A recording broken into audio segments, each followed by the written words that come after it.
Okay, so you get the concept now that life is going to ask you to move in a variety of ways. And your movement practice or your workout is a time when you can train your body to be more ready for those random and surprising ways life is going to ask you to move. But you might be thinking, well, I don't know what to do. Like, I don't know how to move in these other ways.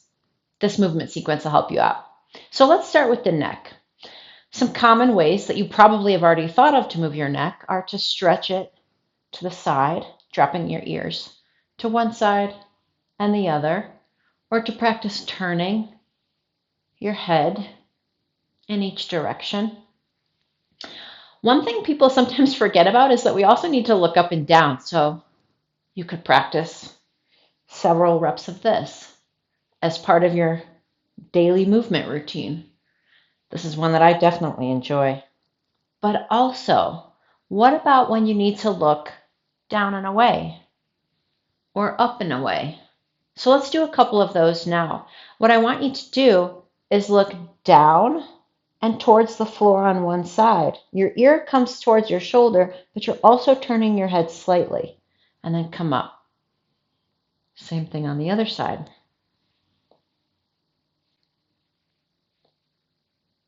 And pull your chin towards your chest and feel the stretch in the back of your neck as you do that. Similarly, what about when we need to look up in opposite directions on a slight angle?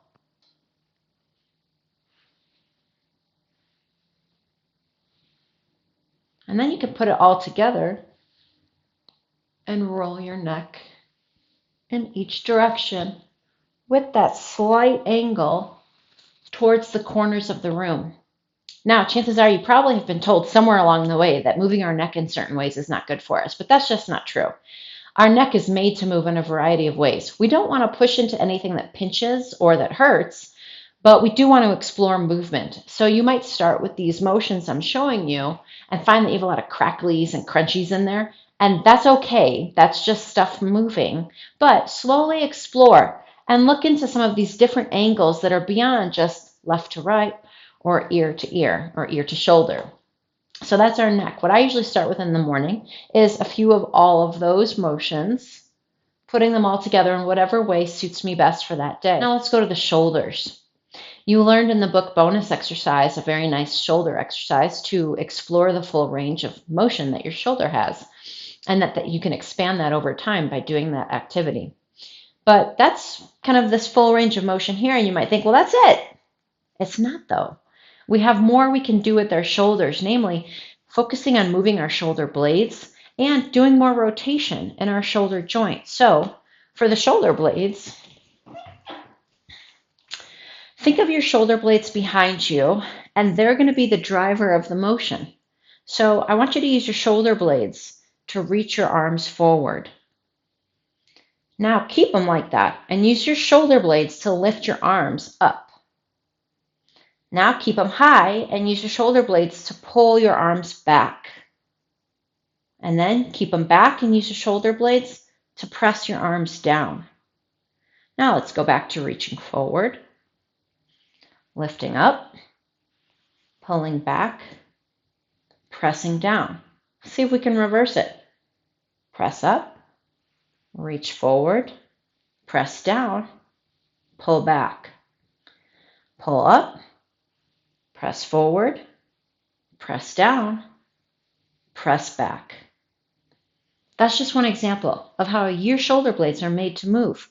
A second option there is to actually change the angle. So instead of having your arms forward, what about putting your arm like this and exploring what it's like to move your shoulder blade and have that guide your arm? Many of you, when you have to reach for things, you don't get the chance to perfectly line up your body, reach exactly forward for the item you need. You often are crossing your body, reaching off on an angle, reaching down on an odd angle. And so why not use your workout and your movement practice to explore moving your shoulder blade in those positions and angles? Now let's go on to shoulder rotation. So our shoulder is made to rotate, and you did some of that when you did the book bonus exercise that I showed you just above on this page. But also, what if you practice isolating it and rotating it? Again, in different and various positions. Every signal is responded to, and it's responded to slightly differently. So these tissues are getting slightly different signal about how they should respond in every single position that you're in. You might start by exploring a variety of angles and positions for that exercise, and then finding the one where you feel like, wow, I'm much weaker there. I'm going to work on that. Or that's the position I got hurt in when I tweaked my shoulder a couple of months ago. I'm going to work on that one and slowly explore my range of motion and my control and build my capacity with my tissues at that particular position. So that's shoulders. Let's go on to spine. Our spine is made to move in so many ways, and it becomes so limited because we don't move it in so many ways. So a very common way to move your spine that you might have learned in a fitness class along the way is to extend your spine and to flex your spine. But what if you made it a little more creative and a little more nuanced for your spine? And instead of trying to move the whole thing at once, you try to move one vertebrae at a time, trying to slowly bring your spine into extension, as slow and controlled as you can, working your way up your spine to your head and back up to your pelvis where you started. And then doing the same thing, imagining that you're moving one vertebrae at a time and trying to actually increase how much each vertebrae can move instead of having it feel like it's one big block of motion. But that's not the only way spines can move. You can also rotate. So you could sit in a chair or on the floor with this and give yourself a little hug just by grabbing your collarbones. And then slowly curl your head down, one vertebrae at a time, and then rotate. And explore the rotation while you maintain that position. Maybe come up a little higher and explore rotating more at this upper level. And maybe come up even higher and work on the neck where you focus on rotating the cervical spine as well. Those are just a few suggestions of how you can explore your spine. Now let's take a look at the spine, which is made to flex, extend, and rotate. Extension looks like this when we arch our back. Flexion looks like this when we round our back.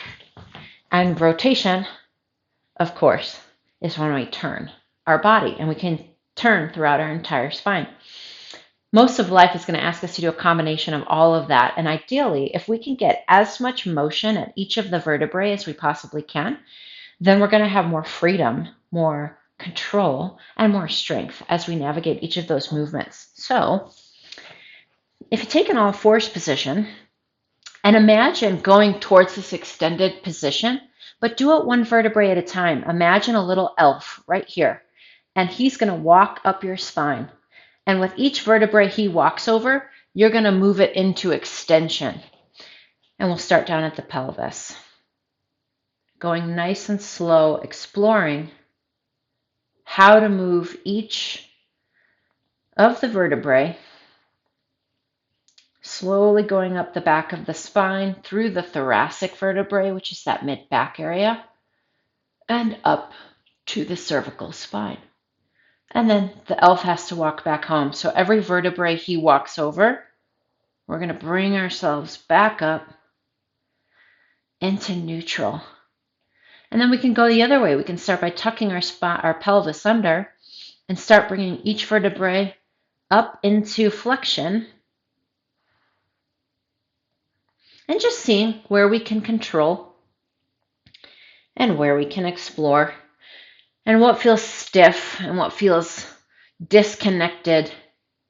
And just spend time looking into those regions with your senses to feel if you can find that neural connection to restore some of that spinal movement that you're born to have.